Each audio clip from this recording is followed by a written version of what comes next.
ദിവസവും വെളുപ്പിന് 3:30 മണിയോടെ ക്ഷേത്രത്തിലെ നിത്യനിദാന ചടങ്ങുകൾ തിരുമേനി കാവലക്കുറുപ്പ് കുളിച്ചെത്തുന്നതോടെ ആരംഭിക്കും. ആദ്യം പഞ്ചാമൃതാഭിഷേകവും പിന്നീട് മറ്റഭിഷേകങ്ങളും മുറയ്ക്ക് കഴിഞ്ഞാൽ വിഗ്രഹത്തിൽ തിരുവുടയാടയും മാലയും തിരുവാഭരണങ്ങളും ചാർത്തി അലങ്കരിച്ച് ദർശനത്തിന് തയ്യാറാക്കുന്നു.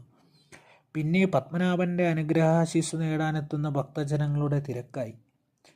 വൈകുന്നേരം 4 മണിക്ക് രാവിലത്തെ പോലെ തന്നെ നട തുറന്ന് സന്ധ്യയ്ക്ക് ദീപാരാധനയും അത്താഴപൂജയും എല്ലാം ചിട്ടയായി നടക്കുന്നു.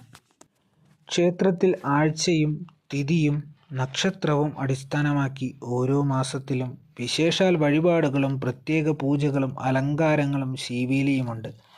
വർഷത്തിലൊരിക്കൽ ആഘോഷിക്കുന്ന വിനായക ചതുർത്ഥി, അഷ്ടമി രോഹിണി, വലിയ ഗണപതി ഹോമം എന്നിവ പ്രധാനമാണ്. വർഷത്തിൽ 2 പ്രാവശ്യം നടക്കുന്ന തിരുവുത്സവം, കളഭം എന്നീ അടിയന്തരങ്ങൾ വിശേഷപ്പെട്ടതും പ്രസിദ്ധവുമാണ്. തിരുവുത്സവം തുലാം മീനം മാസങ്ങളിലാണ്.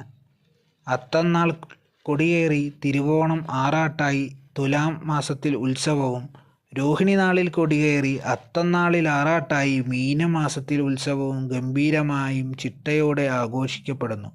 കൂടാതെ കുംഭമാസത്തിലെ ശിവരാത്രി, ശ്രീരാമനവമി, പൈങ്കുനി ഉത്രം, വിഷു, ചിത്തിര പൗർണമി, വിശാഖം പാൽമാങ്ങ, മിഥുനമാസ കളഭം, കർക്കടകത്തിലെ ചക്കനിവേദ്യം എന്നിവയും പ്രധാനമാണ്. കൂടാതെ രാജ്യക്ഷേമത്തെ മുൻനിർത്തി നടത്തുന്ന മുറജപം ഒരു മഹായജ്ഞമായി തന്നെ നടന്നുവരുന്നു.